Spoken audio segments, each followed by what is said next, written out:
Chapter 6. Humanity before the division of sex.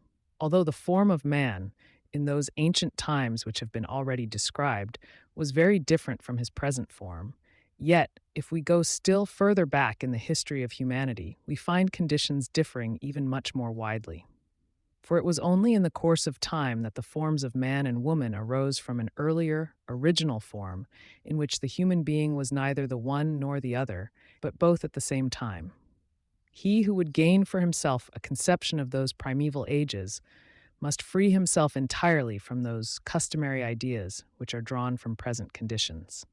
The times to which we are looking back lie somewhat before the middle of that epoch, called in the preceding extracts the Lemurian.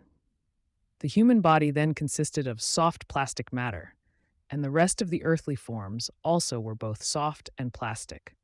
Compared with its later firmness, the earth was still in a bubbling and more fluid state. The human soul, being embodied in that matter, could then adapt itself in a much greater degree than later. For the clothing of the soul in a male or female body is due to the fact that the one or the other is forced upon it by the development of external nature. So long as matter had not become firm, the soul could enforce its own laws upon it. It molded the body in its own likeness, but when matter had grown dense, the soul had to suit itself to the laws stamped on that matter by external nature. So long as the soul was master of matter, it formed its body neither male nor female, but gave to it qualities common to both. For the soul is at once both male and female. In itself, it bears these two natures. Its male element is related to that which we call will, its female element to what is designated imagination. The external formation of the earth has led the body to adopt a one-sided evolution. The male body has assumed a form determined by the element of will. The female, on the contrary, bears rather the impress of imagination. Thus it is that the bisexual male-female soul inhabits a unisexual male or female body.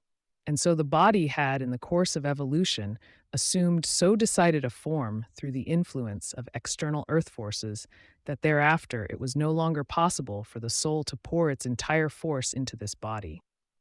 It had to retain within itself something of the force that belonged to it and could allow only a part to flow into the body.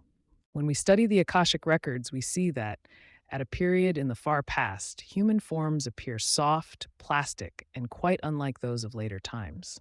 They still retain, in equal measure, the nature of man and woman.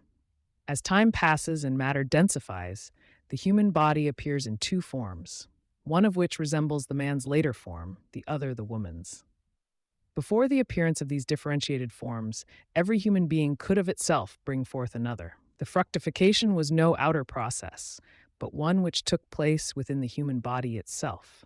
When the body took on a male or a female form, it lost the possibility of self-fructification. Cooperation with another body was necessary in order to produce a new human being. The separation of the sexes appears when the earth attains a certain condition of density. The density of matter partly checks the power of reproduction, and that portion of the reproductive force which is still effective requires completion from outside by the opposite force in another human being. But the soul must retain within itself a part of its earlier force, in man as well as in woman. It cannot expend this part in the outer corporeal world. Now this portion of his force is directed inwards in man. It cannot appear outwardly. Therefore, it is set free for the use of inner organs. And here comes an important point in the evolution of mankind. Before it, that which we call mind, the ability to think, could have found no place in man, for this capacity would have had no organ through which to act. The soul turned its whole force outwards to the building up of the body. But now the soul force, which cannot find an object for its activity without, can unite itself with the mind force. And by such union, those organs of the body are evolved which, at a later period, make man a thinking being. Thus could man direct a part of the force that in earlier times he had turned to the bringing forth of his kind, to the perfecting of his own being. The force by means of which mankind formed for itself a thinking brain is the same force by which, in ancient times, man fructified himself.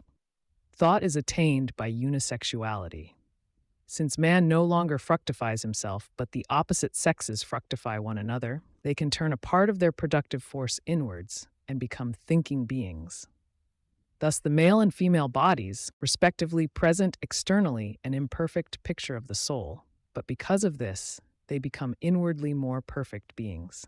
Very slowly and gradually, this change is accomplished in man. Little by little, the later single-sexed human forms appear side by side with those of the double sex. It is again a kind of fructification which takes place in man on his becoming a thinking being. The inner organs which can be built up by the superfluous soul force are fructified by the mind. The soul is in itself twofold, male-female, and so in ancient times it also formed its body.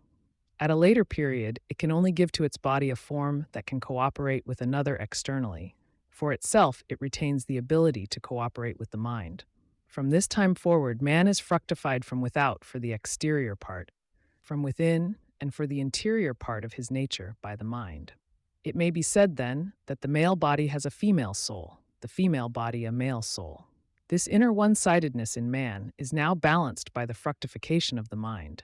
The one-sidedness is removed.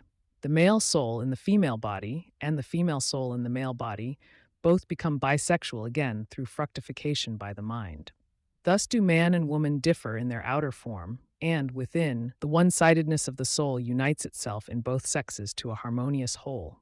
Within, mind and soul melt into unity. The mind affects as female the male soul in woman, and thus makes it male-female. It works upon the female soul in man as male, and so forms it female-male. The bisexuality in man has withdrawn from the outer world, where it existed in pre-Lemurian times, to his inner self. We see that the higher inner man has nothing to do with male and female. Nevertheless, the inner uniformity comes from a male soul in a woman, and in like manner from a female soul in a man. The union with the mind brings uniformity at last. But the fact that before the appearance of this uniformity there exists difference, this fact contains a mystery of human nature. The knowledge of this mystery is of great importance to all occult science, for it is the key to weighty problems of life. For the present, it is forbidden to raise further the veil that covers this mystery. Thus did physical man develop from the bisexual body to the unisexual, to the separation into man and woman. And because of this, man has become a being endowed with mentality, such as he now is. But it must not be imagined that there were not intelligent beings in connection with the earth even before this period. If we search the Akashic records, we certainly see that in the first Lemurian period, the physical man of the future was a very different being from that which we call man today. He was unable to connect any sense perceptions with thoughts. He did not think. His life was one of instinct. His soul expressed itself simply in instincts, desires, animal wishes, and so on. His consciousness was dreamy. He lived in a kind of stupor. But there were other beings in the midst of this humanity. These were, of course, also bisexual. For with the prevailing conditions in the evolution of the earth at that time, no male or female human body could be brought forth. The external conditions were still wanting. But there were other beings who, in spite of their double sex, were able to acquire knowledge and wisdom. This was possible because these beings had undergone an entirely different evolution at a still more remote period of the past. It had become possible for their souls to fertilize themselves with mind, without waiting for the development of the inner organs of the human physical body. It is only by the help of the brain that contemporary man is able to ponder upon those impressions which he receives from outside and through the senses. It is the evolution of the soul of man that caused this. The human soul had to wait till there was a brain to cooperate with the mind. The soul would have remained mindless had it not taken this indirect path. It would have remained at the stage of dream consciousness. It was different with the superhuman beings already mentioned. The soul of such beings had at earlier stages developed soul organs, which required nothing physical to enable them to unite themselves with the mind. Their knowledge and wisdom were supersensually acquired. Such knowledge is called intuitive. It is not until a later stage of his evolution that the man of the present attains to this intuition, which enables him to come into touch with mind, apart from the assistance of the senses. He must reach it indirectly through the material senses. This indirect course is called the descent of the human soul into matter, or popularly, the fall into sin. Owing to an earlier evolution of a different kind, these superhuman beings did not need to undergo this descent into matter. As the soul of such beings had already attained a higher stage, their consciousness was not dreamy, but inwardly luminous, and the comprehension of knowledge and wisdom by them was clairvoyance, which needed no senses and no organs of thought. The wisdom by which the world was built streamed directly into their soul. Thus were they able to be the leaders of young humanity, still sunk in apathy. They were the bearers of an ancient wisdom, to comprehend which man must struggle upwards by the roundabout path described. They differed from what is called man by the fact that wisdom poured out its rays on them from above as a free gift, just as the sunlight streams down on us. It was not so with man. He had to acquire wisdom for himself by the labor of the senses and of the organ of thought. It did not at first come to him as a free gift. He must desire it. Only when the longing for wisdom is alive in man does he strive to attain it for himself through his senses and thought organ. So a new impulse must awaken in the soul, desire, the longing for knowledge. The human soul could not possess this longing in its earlier stages. Its impulses were only towards embodiment, in that which took on an outer form, in that in which it lived as a dreamy life, but not towards the knowledge of an outer world, not towards understanding. With the separation of the sexes first appeared the desire for knowledge. It was just because the superhuman beings did not desire it that wisdom became known to them by the path of clairvoyance. They waited till wisdom streamed into them, as we wait for the sunshine that we cannot create by night, but which must come to us of itself in the morning. The longing for knowledge is evoked in this way in order that the soul may build up inner organs, the brain, etc., by which it comes into possession of knowledge. This result follows because part of the soul force works no longer from without, but from within. But the superhuman beings who have not accomplished this separation of their soul forces direct their entire soul energy outwards. They have thus also at their service, for the outer fructification by the mind, that force which man turns inward for the building up of his organs of knowledge. Now that force by means of which man turns outwards to unite himself with another is love. The superhuman beings directed their whole love outwards to let the wisdom of the world stream into their souls. But man can turn outward only a part. Man became sensual, and thus his love grew sensual too. He withdrew from the outer world a part of his being, which he then directed towards his inner building. And this produced what is called selfishness. When man became man or woman in his physical body, he could only surrender a part of his being. With the other part, he separated himself from the surrounding world. He became selfish, and his outer activity, as well as his striving for inward development, became selfish. He loved because he desired, and he thought because again he desired, in this case, knowledge. In contrast to a childish and selfish humanity stood the leaders in their all-loving, unselfish natures. The soul which in them inhabits neither a male nor a female body is itself male-female. It loves without desire. The innocent soul of man loved thus before the separation of the sexes. Nevertheless, it could not at that time know, for the very reason that it was still at a lower stage, in dream consciousness. Thus too does the soul of the higher beings love. Nevertheless, these beings can know in spite of this, and on account of their advanced development. Man must pass through selfishness in order once more to reach unselfishness at a higher stage, but this time with an absolutely clear consciousness. This, then, was the task of the superhuman beings, of the great leaders, to stamp upon the young humanity their own character, that of love. They could do so only with that part of the soul force which was directed outwards. Thus arose sensual love, and hence the latter accompanies the soul's activity in a male or female body. Sensual love became the force for human physical development. This love brings man and woman together insofar as they are physical beings. On this love rests the progress of physical humanity. It was over this love only that the so-called superhuman beings had power. That part of the human soul force which turns inwards and must gain knowledge by the indirect path of sensuality withdraws itself from the power of those superhuman beings. They themselves had never descended to the development of corresponding inner organs. They could clothe the outward impulse in love, because they possessed as their very essence the love that was outwardly active. Thus, there was a gulf between them and the young humanity. They could implant love in man, at first in a sensual form, knowledge they could not give because their own knowledge had never taken the bypath through those inner organs which man was now developing in himself. They could speak no language which a being with brains could understand. Now, the said inner organs of man were, it is true, not ripe for contact with mind till that stage of earthly existence was reached, which lies in the middle of the Lemurian period. But once before, at a much earlier period of development, they had been cultivated into an imperfect first beginning, for the soul had already passed through physical embodiments in times long gone by. It had lived, not indeed on the earth, but on other celestial bodies in densified matter.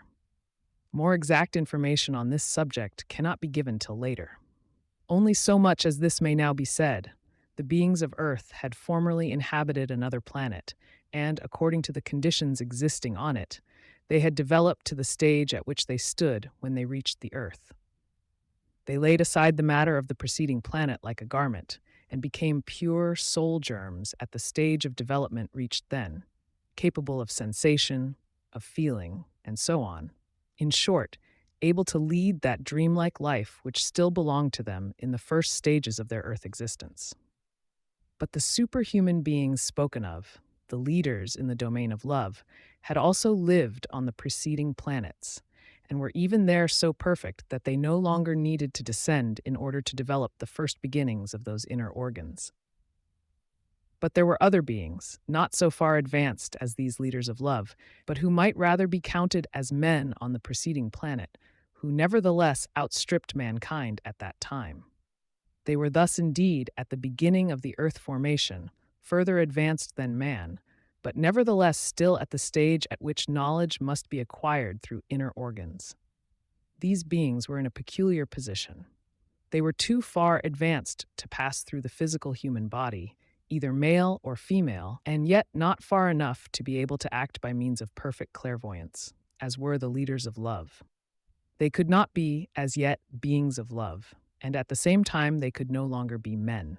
So it was only possible for them as semi-superhuman beings to continue their own evolution, but with the help of man. They could converse with the beings with brains in a language these understood. By this means, the human soul force directed inwards was aroused, and they were enabled to unite themselves to knowledge and wisdom. It was indeed only thus that wisdom of a human sort came to the earth. The semi-superhuman beings spoken of were able to absorb this human wisdom, and thus reach that perfection which they themselves still lacked. They thus became the creators of human wisdom. For this reason, they were called light bringers, Lucifer. Thus had infant humanity leaders of two kinds, beings of love and beings of wisdom. Human nature was yoked between love and wisdom when it assumed its present form on the earth. By the beings of love, it was stimulated to physical development, by the beings of wisdom to the perfection of its inner self. In consequence of its physical development, mankind advanced from generation to generation, forming new tribes and races. Through its inner development, the individuals increased in inward perfection. They became scholars, sages, artists, technical scientists, etc.